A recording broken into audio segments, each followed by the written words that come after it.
Hi everyone, നമ്മുടെ അടുത്ത വീഡിയോയിലേക്ക് എല്ലാവർക്കും സ്വാഗതം. നമ്മുടെ പീരിയോഡിക് ടേബിൾ ആൻഡ് ഇലക്ട്രോൺ വിന്യാസം എന്ന ചാപ്റ്ററിൻ്റെ മൂന്നാമത്തെ ഭാഗത്തിലേക്കാണ് നമ്മൾ പോകുന്നത്. 1, 2 ഭാഗങ്ങൾ കണ്ടിട്ടില്ലാത്തവർ അത് കണ്ടതിന് ശേഷം മാത്രമേ മൂന്നാമത്തെ ഭാഗം കാണാവൂ.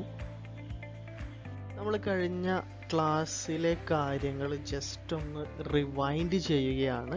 നമ്മുടെ ഷെൽ എന്താന്ന് പറഞ്ഞിട്ടുണ്ടായിരുന്നു, അത് കഴിഞ്ഞ് സബ് ഷെൽ എന്താണെന്ന് പറഞ്ഞു, അത് കഴിഞ്ഞ് സബ് ഷെല്ലിൻ്റെ ഇലക്ട്രോൺ വിന്യാസവും പറഞ്ഞു. അങ്ങനെ അതൊക്കെ പറഞ്ഞു നിൽക്കുകയായിരുന്നു നമ്മൾ. അപ്പോൾ ആ സബ് ഷെൽ ഇലക്ട്രോൺ വിന്യാസം എങ്ങനെ എഴുതുക, ഊർജം കൂടി വരുന്ന രീതിയിൽ എഴുതുക എന്നൊക്കെ നമ്മൾ പറഞ്ഞു. അങ്ങനെ എഴുതിയ ഒരു രീതിയാണ് നമ്മൾക്ക് ഇവിടെ കാണാൻ പറ്റുന്നത്. ഇത് നിങ്ങൾ കഴിഞ്ഞ ക്ലാസ്സിൽ പഠിച്ചതാണ്. 1s2, 2s2, 2p6, 3s2, 3p6, 4s2, 3d10, 4p6, 5s2, 4d10, 5p6, 6s2, അങ്ങനെ പോകുന്നുണ്ട്. നമ്മൾക്ക് ഞാൻ പറഞ്ഞിട്ടുണ്ടായിരുന്നു ഈ 1s2, 2s2, 2p6, 3s2, 3p6, 4s2, 3d10 ഇതുവരെ മതിയെന്ന് നമ്മൾ പറഞ്ഞിട്ടുണ്ടായിരുന്നു. ഇത്രയാണ് മാക്സിമം നമ്മൾ ഓർത്തിരിക്കേണ്ട കോൺഫിഗറേഷനിലെ സബ് ഷെൽ ഇലക്ട്രോൺ വിന്യാസത്തിൽ നമ്മൾ ഓർത്തിരിക്കേണ്ട സബ് ഷെല്ലുകൾ ഇത്രയാണ്. നമ്മുടെ കഴിഞ്ഞ ക്ലാസ്സിലെ ഒരു പേജാണിത്. നമ്മൾ എക്സാമ്പിൾ ചെയ്യാൻ വേണ്ടിയിട്ട് നിങ്ങൾക്ക് ഞാൻ 6 വരെ ഞാൻ ചെയ്ത് തന്നിട്ട് ബാക്കി നിങ്ങളോട് ചെയ്യാൻ പറയുകയാണ് ഉണ്ടായത്. അത് നിങ്ങൾ ചെയ്തിട്ടുണ്ടാവും എന്ന് തോന്നുന്നു. നൈട്രജന്, ക്ലോറിന്, അതുപോലെ പിന്നെന്താ സോഡിയം അല്ലേ. അപ്പോൾ ഇങ്ങനെ 3 എണ്ണം നിങ്ങളോട് എഴുതാൻ പറഞ്ഞിട്ടുണ്ടായിരുന്നു. നിങ്ങൾ എഴുതി എന്ന് തോന്നുന്നു. എഴുതിയിട്ടുണ്ടെങ്കിൽ അതൊന്ന് കറക്റ്റ് ചെയ്യണേ. അതിൻ്റെ ആൻസർ ഇതാ അടുത്ത സ്ലൈഡിൽ വരുന്നു. സോ നോക്കണേ, ആൻസർ ഇതാ 1s2 നൈട്രജൻ്റെ ആണെങ്കിൽ 1s2, 2s2, 2p3 ആൻഡ് ക്ലോറിൻ്റെ ആണെങ്കിൽ 1s2, 2s2, 2p6, 3s2, 3p5 ആണ്. അതുപോലെ സോഡിയത്തിൻ്റെ ആണെങ്കിൽ 1s2, 2s2, 2p6 and 3s1. 11 atomic number. അപ്പോൾ നമ്മൾ 11 വരെ എഴുതിപ്പോയി. ഇവിടെ 17 അറ്റോമിക് നമ്പർ, അതുകൊണ്ട് തന്നെ നമ്മൾ 17 വരെ എഴുതിപ്പോയി. ഇവിടെ 7 അറ്റോമിക് നമ്പർ, അതുകൊണ്ട് തന്നെ നമ്മൾ 7 വരെ എഴുതിപ്പോയി. അറ്റോമിക് നമ്പർ നോക്കിയിട്ടാണ് എഴുതുന്നത്. അതുപോലെ തന്നെ നിങ്ങൾക്ക് വീണ്ടും എക്സാമ്പിൾസ് ഇത് നിങ്ങൾക്ക് ചെയ്യാനുള്ളതാണ്. ചെയ്ത് നോക്ക്. വീഡിയോ പോസ് ചെയ്തിട്ട് വീഡിയോ നിർത്തിയിട്ട് നിങ്ങളത് ചെയ്ത് നോക്കുക. നിങ്ങൾക്ക് അറിയാൻ വേണ്ടിയിട്ടാണ്, നിങ്ങൾക്ക് ഓർത്തിരിക്കാൻ വേണ്ടിയിട്ടാണ് നമ്മൾ നേരത്തെ വീണ്ടും നിങ്ങൾക്ക് ഓർത്തിരിക്കാൻ വേണ്ടിയിട്ടാണ് സബ് ഷെൽ ഇലക്ട്രോണിക് കോൺഫിഗറേഷൻ്റെ ആ ഓർഡർ നിങ്ങൾക്ക് വീണ്ടും തന്നത്. സോ നിങ്ങൾ വീണ്ടും എഴുതി നോക്ക്. സ്കാൻഡിയം ആണ് ഇത് നമ്മൾ പഠിച്ചതാ. സ്കാൻഡിയം, മാംഗനീസ് ഉണ്ട്, അതുപോലെ സിങ്ക് ഉണ്ട്. 10 സ്കാൻഡിയം, 11 മാംഗനീസ്, 12 സിങ്ക്. അപ്പോൾ അതൊന്ന് എഴുതി നോക്കണം. എഴുതി നോക്കി പോസ് ചെയ്തിട്ട് അത് എഴുതി കഴിഞ്ഞിട്ട് വീഡിയോ ഓൺ ആക്കിയാൽ മതി. അപ്പോൾ നിങ്ങൾക്ക് അതിൻ്റെ ആൻസർ കാണാം. സോ ദ ആൻസർ ഈസ് ഇതാ സ്കാൻഡിയത്തിൻ്റെ ആൻസറായി. സ്കാൻഡിയം 1s2 21 അപ്പോൾ 21 വരെ എഴുതി പോകണം. 1s2, 2s2, 2p6, 3s2, 3p6, 4s2, 3d1. Manganese ഇതാ 25 വരെ. 1s2, 2s2, 2p6, 3s2, 3p6, 4s2, അതുപോലെ 3d5. നെക്സ്റ്റ് സിങ്ക് ഇതാ എഴുതിയിരിക്കുന്നു. 1s2, 2s2, 2p6, 3s2, 3p6, 4s2, 3d10. അപ്പോൾ അങ്ങനെ എന്താണ് നമ്മൾ 30 വരെ എഴുതി. ഇനി ശ്രദ്ധിക്കാം, അടുത്ത് വീണ്ടും നിങ്ങൾക്ക് ചെയ്യാനുള്ളതാണ്. ഹോംവർക്കാണ്. നിങ്ങൾ ഹോമിൽ തന്നെ അല്ലേ, അപ്പോൾ ഹോംവർക്ക് തന്നെ ചെയ്തോ. ഇതൊക്കെ ശരിക്കും ക്ലാസ്സിൽ ചെയ്യേണ്ട ഓരോ സാധനങ്ങളാണ്. ഇതൊക്കെ ഇങ്ങനെ ആകുമ്പോൾ അതിൻ്റെതായിട്ടുള്ള ബുദ്ധിമുട്ടുകളുണ്ട്. ക്ലാസ്സിൽ ഓരോ ആളുകളെയും ശ്രദ്ധിച്ച് വളരെ സെൻസിറ്റീവായിട്ട് ചെയ്യുന്ന ഒരു കാര്യമാണ്. അപ്പോൾ അതിൻ്റെതായിട്ടുള്ള ബുദ്ധിമുട്ടുണ്ടാകും. അത് നിങ്ങൾ സ്വയം ആത്മാർത്ഥമായി ചെയ്യുന്നത് മൂലം ഇത് പരിഹരിക്കാവുന്നത് മാത്രമാണ്. എന്നാലും നിങ്ങളത് എഴുതി നോക്കുക. അടുത്തത് ഏതാണെന്ന് വെച്ചാൽ നിക്കലാണ് 28. ഞാനിവിടെ മാസ് തന്നിട്ടില്ല. ആക്ച്വലി നമുക്ക് മാസിൻ്റെ ആവശ്യമില്ല. പിന്നെ അടുത്തത് വനേഡിയം ആണ്. വനേഡിയം. അതിൻ്റെ അടുത്തത് അയൺ, Fe, അയൺ, ഇരുമ്പാണ്. 13 നിക്കൽ, 14 വനേഡിയം, അതുപോലെ 15 അയൺ ആണ്. അപ്പോൾ ഈ 3 എണ്ണത്തിൻ്റെയും കൂടി എഴുതി നോക്കുക. എഴുതി നോക്കി കഴിഞ്ഞിട്ട് നിങ്ങൾ വീഡിയോ സ്റ്റാർട്ട് ചെയ്യുക. നിങ്ങൾക്ക് അപ്പോൾ ശരിയായിട്ടുണ്ടോ എന്ന് നോക്കാം. സോ നിങ്ങൾ ചെയ്ത 3 ആൻസർ അടുത്ത വീഡിയോയിൽ ഉണ്ടാവും. സോ ഇനി അടുത്ത് നമ്മൾ പറയാൻ പോകുന്നതാണ് ക്രോമിയവും കോപ്പറും. സിആറും സിയുവും. ഈ ക്രോമിയത്തിനും കോപ്പറിനും ഒരു പ്രത്യേക തരത്തിലുള്ള ഇലക്ട്രോൺ വിന്യാസമാണ്. നമ്മൾ നോർമലി പഠിച്ച ഓർഡറിന് ചെറിയൊരു വ്യത്യാസമുണ്ട്. ക്രോമിയത്തിനും കോപ്പറിനും വ്യത്യസ്ത ഇലക്ട്രോൺ വിന്യാസമാണുള്ളത്. ജസ്റ്റ് ഒരു ഡിഫറൻസ് ഉണ്ട്.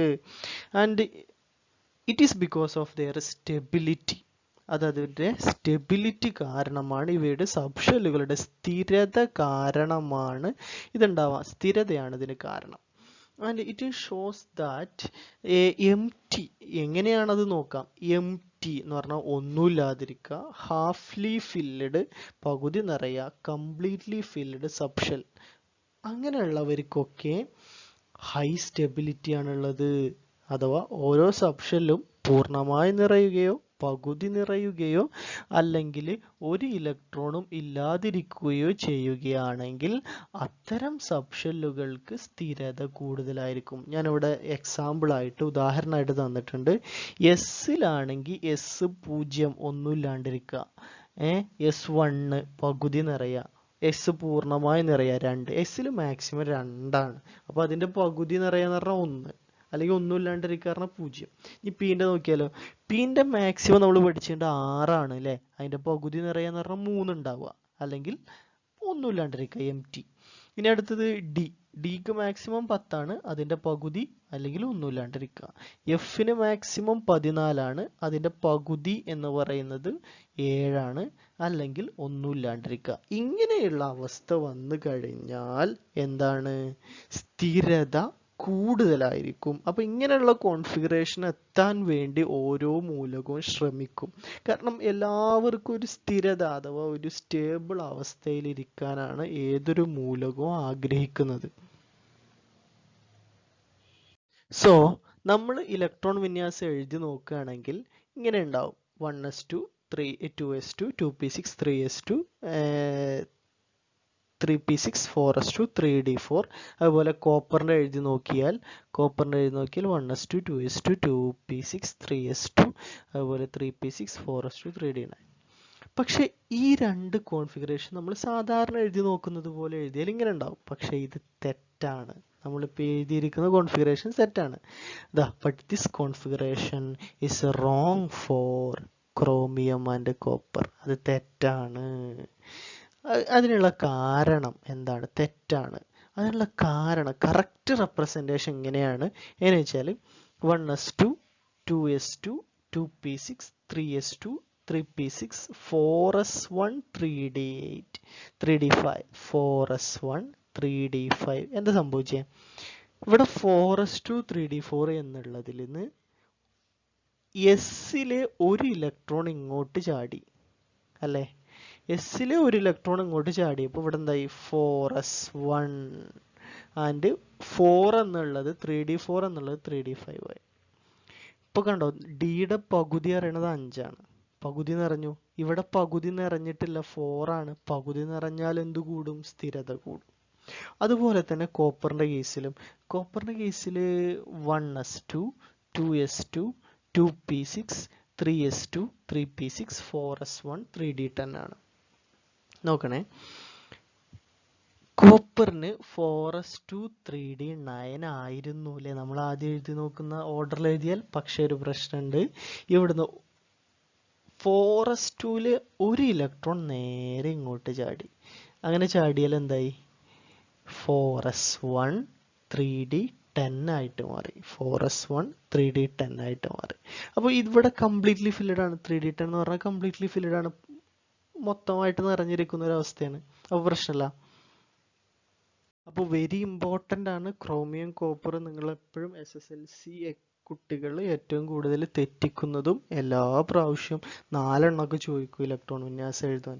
അപ്പോൾ അതിൻ്റെ ഇടയിൽ കിടക്കുന്നുണ്ടാവും ഈ ക്രോമിയം കോപ്പറും. നമ്മളത് പെട്ടെന്ന് ശ്രദ്ധിക്കൂല. അതുകൊണ്ട് തന്നെ നമ്മൾ സാധാരണ രീതിയിൽ അങ്ങനെ എഴുതി പോകും. അതുകൊണ്ട് തന്നെ അത് തെറ്റാനുള്ള സാധ്യത കൂടുതലാണ്. എപ്പോഴും വരുന്നൊരു സാധനമാണ് ക്രോമിയം കോപ്പർ.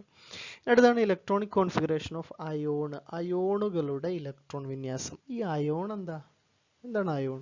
ആലോചിച്ച് നോക്ക്, എന്താണ് ion?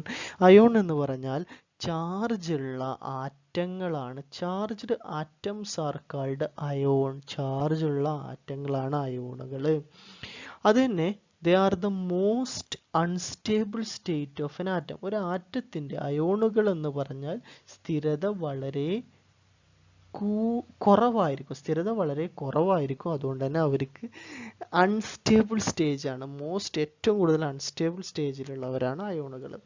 അയോണുകളാണ് Na+, Cl-, Al3+, O2-, Ca2+, calcium 2+. ഇതൊക്കെ അയോണുകളാണ്. ഇവിടെ ചാർജ് വരുന്നുണ്ട് മുകളിൽ.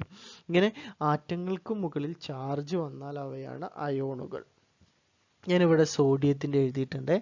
Na+, ശ്രദ്ധിക്കുക, പോസിറ്റീവ് ചാർജ് വന്നു കഴിഞ്ഞാൽ നിങ്ങൾ ഒരു ഇലക്ട്രോണിനെ കുറച്ചിട്ടാണ് എഴുതേണ്ടത്. എന്നേൻ്റെ അറ്റോമിക് നമ്പർ ഓർമ്മ ഉണ്ടാവണം, 11 അറ്റോമിക് നമ്പർ.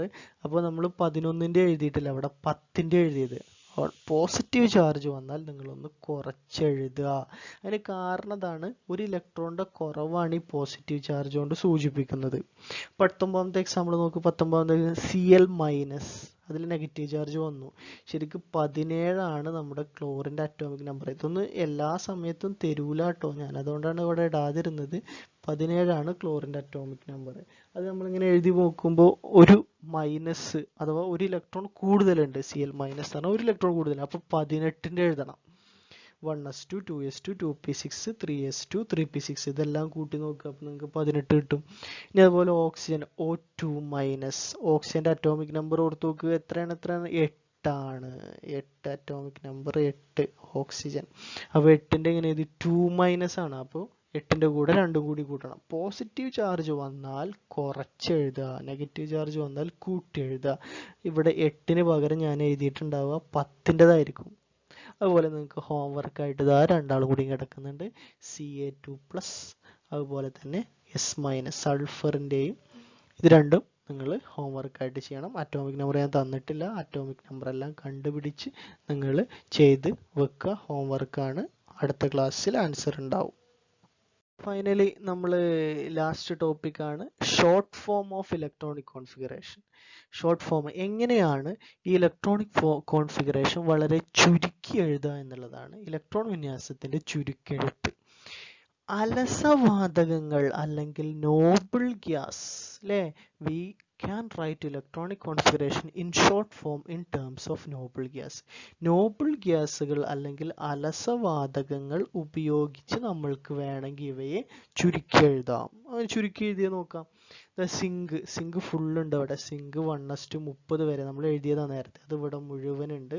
അതുപോലെ മാംഗനീസും ഉണ്ട് മുഴുവൻ. നമ്മളിപ്പോൾ മൊത്തം 24 എക്സാമ്പിൾ ആയതാ. 25 എക്സാമ്പിൾ ആവും ഈ പേജും കൂടിയും കഴിയുമ്പോൾ. ഈ 25 എക്സാമ്പിളിലും ഓരോ ഡിഫറൻറ്റ് ആയിട്ടുള്ള പ്രിൻസിപ്പിളും തിയറിയൊക്കെ അതിൽ വരുന്നുണ്ട്. അതുകൊണ്ടാണ് ഈ 25ഓളം എക്സാമ്പിളുകളോട് കൂടി നിങ്ങൾക്ക് ഇലക്ട്രോൺ വിന്യാസത്തിൻ്റെ എല്ലാ നിയമങ്ങളും എല്ലാ ലോകളും അതിൽ ഉൾപ്പെട്ടു.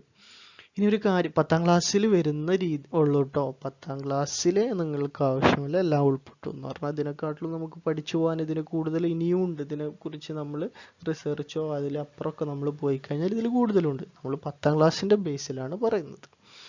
നോക്കണേ, ഇവിടെ എന്താ ചെയ്തത് വെച്ചാൽ സിങ്കിന് 30 ഉണ്ടല്ലേ.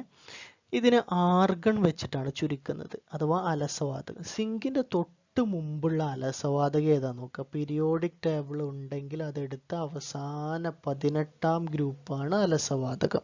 ഈ അലസവാതകങ്ങളിൽ സിങ്കിന് മുമ്പ് വരുന്നത് ആർഗണാണ്.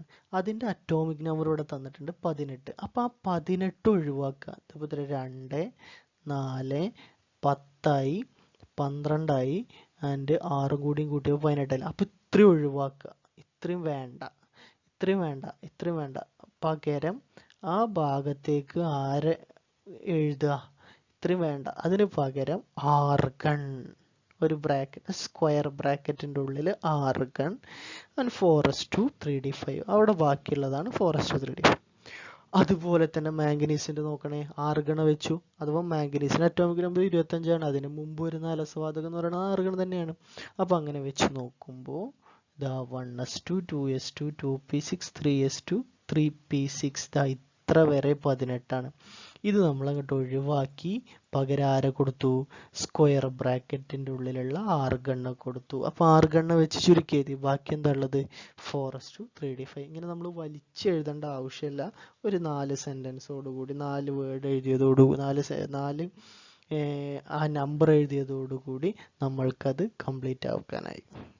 സോ ഇനി അതുപോലെ നിങ്ങൾ ചുരുക്കി എഴുതാനുള്ള നിങ്ങളുടെ ഹോംവർക്കാണ് സ്കാൻഡിയം 21. ചുരുക്കി എഴുതണേ, സാധാ രീതിയിലല്ല, ചുരുക്കി എഴുതണം. ചിലപ്പോൾ നിങ്ങളോട് പരീക്ഷയ്ക്ക് ചുരുക്കി എഴുതാനും ചോദിക്കാറുണ്ട്. നമ്മളെ ബുക്കിലുണ്ട്, SCERT ടെക്സ്റ്റ് ബുക്കിൽ ചുരുക്കി എഴുതിയിട്ടുണ്ട്. അതുകൊണ്ട് തന്നെ നിങ്ങൾ ചുരുക്കെഴുത്ത് പഠിക്കുന്നതും നല്ലതായിരിക്കും.